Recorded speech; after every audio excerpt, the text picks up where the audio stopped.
On November 6, 2022, Carnival's giant new Celebration cruise ship embarked on its maiden voyage from Europe to Miami.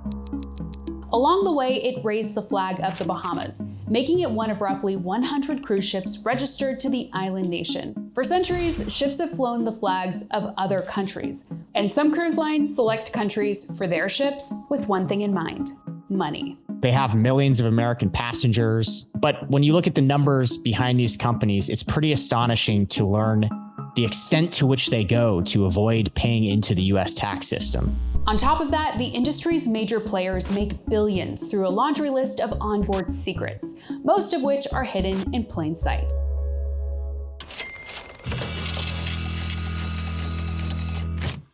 As of December 2022, there were roughly 300 cruise ships in operation around the world.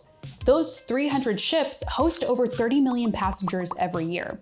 Out of all of these monster ocean liners, Carnival Celebration ranks among the largest, with enough rooms to accommodate a small American town.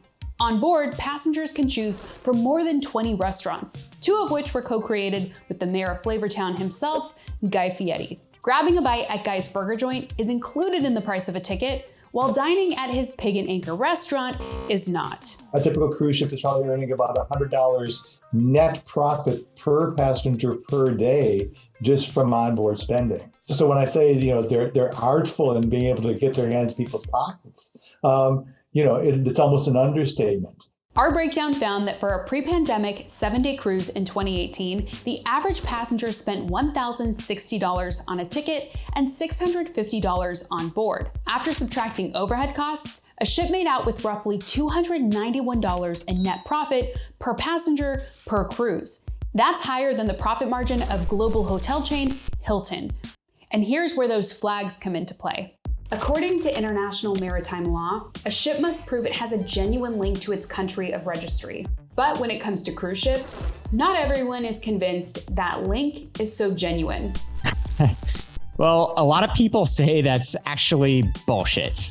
The benefits that these countries get from the cruise lines are actually fairly insignificant and nominal compared to the revenue that the cruise lines make off of these relationships. Take the Carnival Corporation, for example. Since its founding in 1972, Carnival has been incorporated in the Republic of Panama and headquartered in Miami, Florida.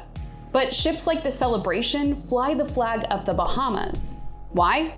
Carnival tells us it's because the Bahamas has the world's leading registry for vessels in the cruise industry, and it's where their ships spend the most time.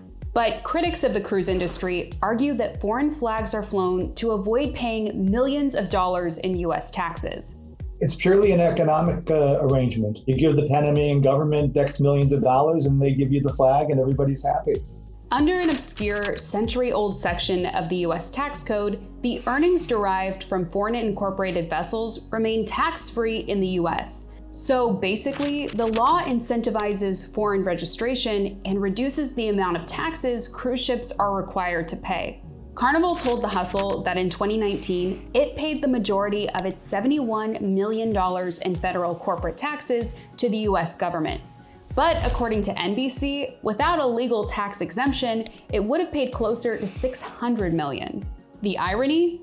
Cruise Radio estimates that cruise lines typically pay a lower federal corporate tax rate than the US corporate tax rate of 21%. And yet, still benefit from services funded by taxpayer dollars, especially when ship happens.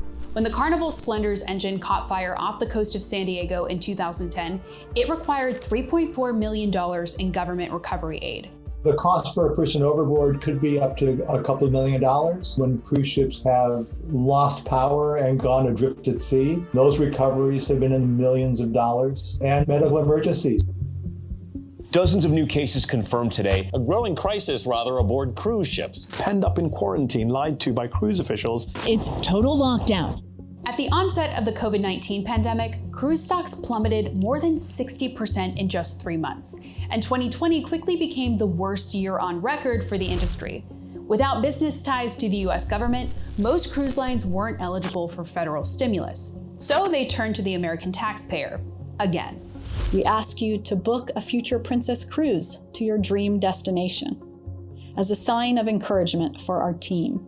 I actually called Norwegian's cruise booking hotline in March of 2020, and I asked them, is it safe to go on a cruise ship right now? And a salesperson told me that coronavirus didn't exist in tropical climates, which, is not true. But the economic tides may soon be turning in favor of cruise lines. In August 2022, Bloomberg reported that Carnival cruise bookings nearly doubled, and the leading global cruise industry trade group expects demand for cruises to surpass pre-COVID levels by the end of 2023. Whether or not the cruise industry sinks or swims, it's unlikely its major players will change their methods for making a quick buck, both on board and on the high seas. Cruise on over to this video's description and subscribe to our daily newsletter for all the latest in business and tech.